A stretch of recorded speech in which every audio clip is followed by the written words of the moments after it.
Hey friends, welcome back. Merry GROTmas, Merry Orkmas to all, or Festivus, the holiday for the rest of us. Y'all gonna have to give me some grace because I don't usually read these orcified books, but I'm doing it for Mr. Claus and you.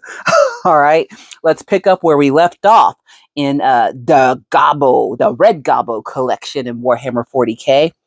Runnin is a plan. Runnin is a plan. Boss? Thingwit said cautiously, getting back to his feet and dropping the Hume pistol. It had done the job here okay, but you couldn't trust Hume's stuff in general. It usually didn't hit that hard or make the right sort of noises, and sometimes even stopped working if you used it to clobber someone. He was lucky it had still worked after he clocked the Hume in the face with it, and he was probably better off with his blaster.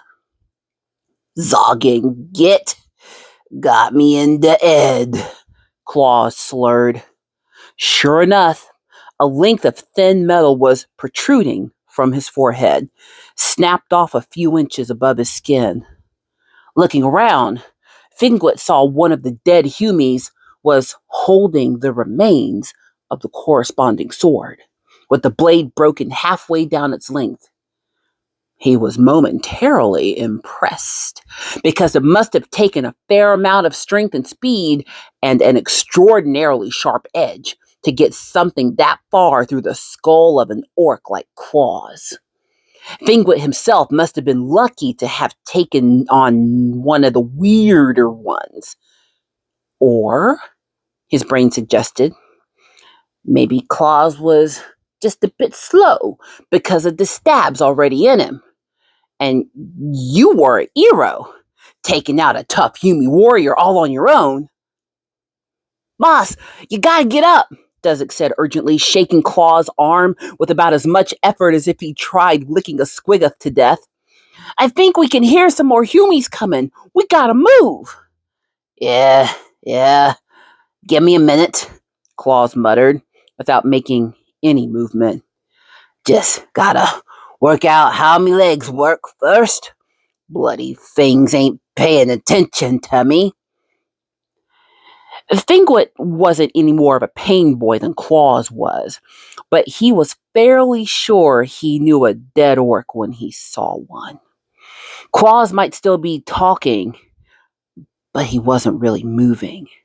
And an orc that couldn't move couldn't fight. And an orc that couldn't fight was dead. Back in the camps, he'd have been knocked on the head by any orc who wanted to nick his stuff, which, given Claus was a mech and had a whole bunch of interesting and potentially explosive gadgets and gizmos, made for a great many candidates. Here, the role would be taken on by whichever Humies found him first, because Fingwit sure as Squigs was not going to be sticking around to defend him. Blinked, as though he had a thought just skittered across his brain, had reemerged out of the shadows, and squatted in the metaphorical light of his consideration. He could run. Run away. Run away from Claus, who would no longer be able to chase him. Joy and terror at the prospect collided in his head and began a vigorous fistfight for dominance. What could he do? Where would he go? On the one hand, he could go anywhere. Without Claus telling him what to do, Fingwit would finally be free to be his own boss. No more wielding and tinkering with the massive shape of the mech looming over him, permanently ready to deal out beatings for perceived mistakes. No more for scrabbling for scraps from Claw's lunch. No more mucking about in the oil of Squigs. No more taking his turn as tester for the mech's latest visionary weapon, usually something that might misfire and rob you of your sight, as well as miscellaneous other body parts or functions. But, on the other hand, what better options were out there? With Claus as his boss, at least Fingwit only had to worry about catching and beating from one orc. Most of the others would see Claw's glyph on his rags and know he was a mech boy's grot. And that giving him a kicking and robbing him without at least some sort of good reason might see their favorite shooter blow up unexpectedly. If Claus decided that Fingwit had been doing something important for him at that time. With no master to serve, Fingwit would be at any orc's mercy. And without being useful to an odd boy, he could easily find himself under a runt herd's lash and whipped into one of the panicked masses of his fellows, driven onto the battlefield as nameless, faceless casualty. And that was quite apart from what would happen if he ran away and Claus did manage to recover and chase him down somehow. Because that would be Fingwit. Fingwit jumped as Claus barked his name, and terror rapidly and convincingly won out over joy. He tried to look innocent, then tried not to look innocent, because an innocent grot was going to be instantly suspicious. Yes, boss? He managed to squeak. Come here, Claus rumbled, still lying motionless on his side. Fingwit edged nervously towards him, expecting at any moment that one of the mech's power claws was going to lash out and swat him away, while Claus guffawed in amusement at such a simple trick. It had happened before. It did not, however, happen this time. Fingwit found himself standing next to and looking down at Claus's massive cranium. Dark ichor leaked out of the mech's head wound to trickle down his scarred brow and drip into a growing puddle on the floor, which was already starting to stain the white hair squigs that formed a ferocious beard. You don't know how to take over the humans' guns, do ya? Claus growled. No, boss, Fingwit said, since that was clearly what he was expected to say. In fact, he had a pretty good idea. Few grots were born with the kind of wired-in knowledge that made mech boys and pain boys so very good at their particular areas of expertise, but that didn't mean they couldn't learn. Orcs wouldn't bother with learning. If an orc had no particular knack for anything else, he'd happily pick up a weapon of some sort and head for the nearest fight, and maybe aim to become a nob or even a war boss at some point down the line if he got big and nasty enough. After all, every orc had a knack for violence. For grots, however, any fate other than a short and high-pitched death in a fight they wanted no part of involved making themselves useful to an orc. So they would always try to pick up any bit of knowledge they could, just in case they could use it to barter with an orc for why they didn't deserve a kicking at a particular moment in time. Fingwit wouldn't say that he'd been taught by Claus as such, since that would imply some kind of deliberate passing of information. But he'd remembered what he'd seen the mech do, and he'd committed an awful lot to memory in the hopes of being able to avoid repeating the mistake that had led to his most recent beating. Orcs didn't like grots that thought they were smart, though. Mind you, they also didn't like grots that weren't smart. Basically, orcs didn't like grots, so you had to toe the line between knowing enough to not make mistakes, while also not letting on that anything you'd done correctly had been anything other than a happy accident, or something that could be completely credited to the orc currently starring Blayfully You. So Fingwit shook his head and denied the knowledge he thought he probably had, just in case. Didn't think so, Claus grunted, with what would have sounded like satisfaction had it not come from a motionless mountain of muscle with his brain split in two. Don't matter. We gotta get this done for the mech lord. and me legs aren't working again yet. So you're gonna need to make a start on it till I catch up. You got that list I had you write out?" "The list?" Fingwit asked, reaching into one of his belt pouches to check the piece of cloth that was still there. "Yes, boss." "And you're sure you wrote it down proper?" "Yes, boss," Fingwit said with greater certainty. "Checked it twice. And everything."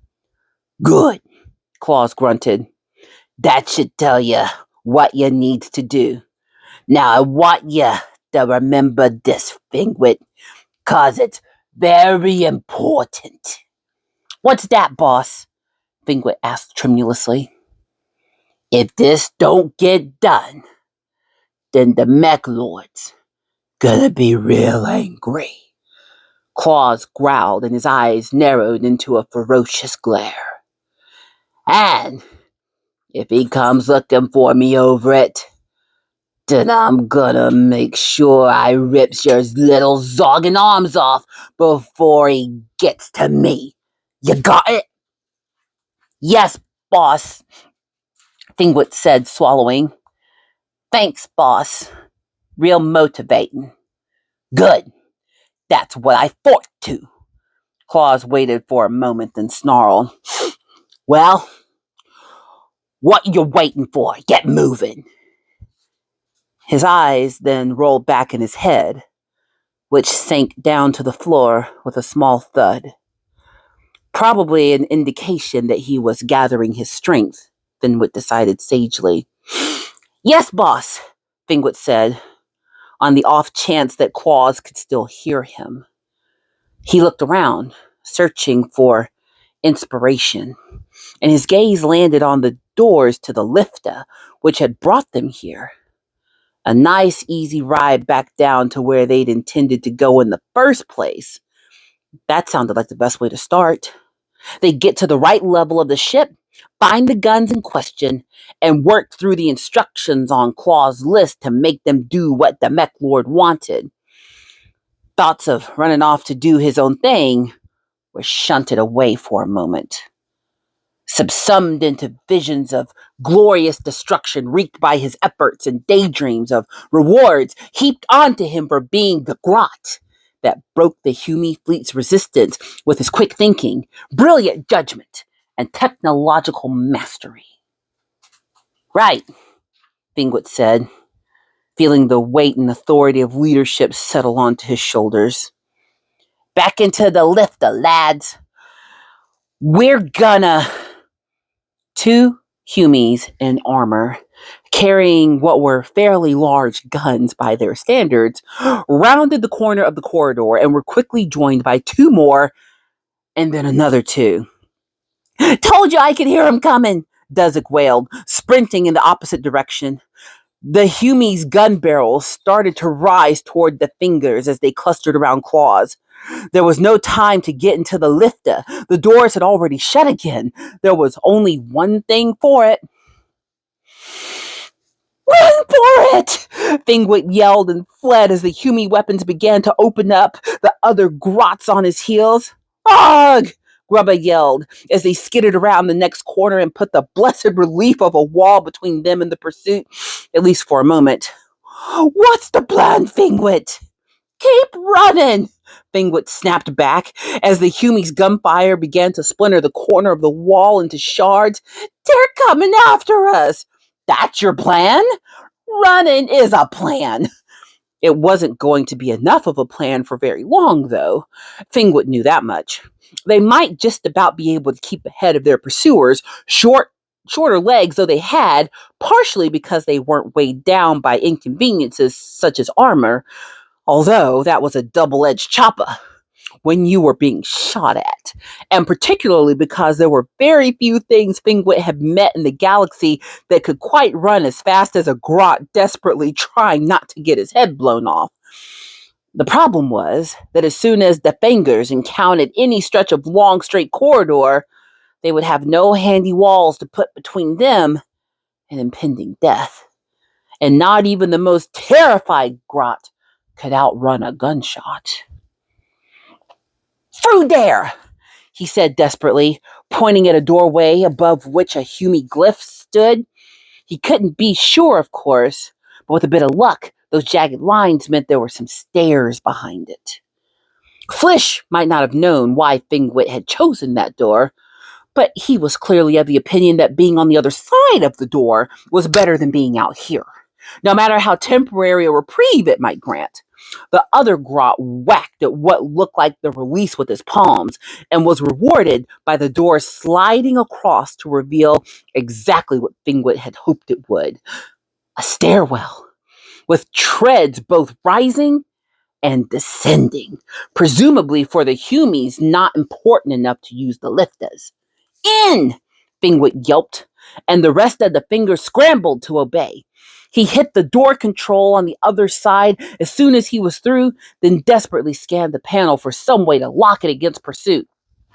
But to no avail. Even if he had found something, the odds of the Humies knowing how to unlock it again were minimal, given this was their ship. "Zog it," he muttered. He drew his blaster and put up a point-blank shot to the controls, destroying them with a shower of sparks and satisfying sizzle noise. "That should hold them," he declared confidently. "Why would blowing up the controls on this side stop him from coming through the other side?" Duzzik asked, scratching his head. "Dunno," Fingwit admitted. "But it feels right. Done it? Now, get down them stairs. We," he said, exposing needle-sharp teeth and a wide grin, mainly to hide how utterly terrified he was, "have got some guns to nick." "I wish you a Merry GROTmas. I wish you a Merry GROTmas. I wish you a Merry GROTmas. Now go by the book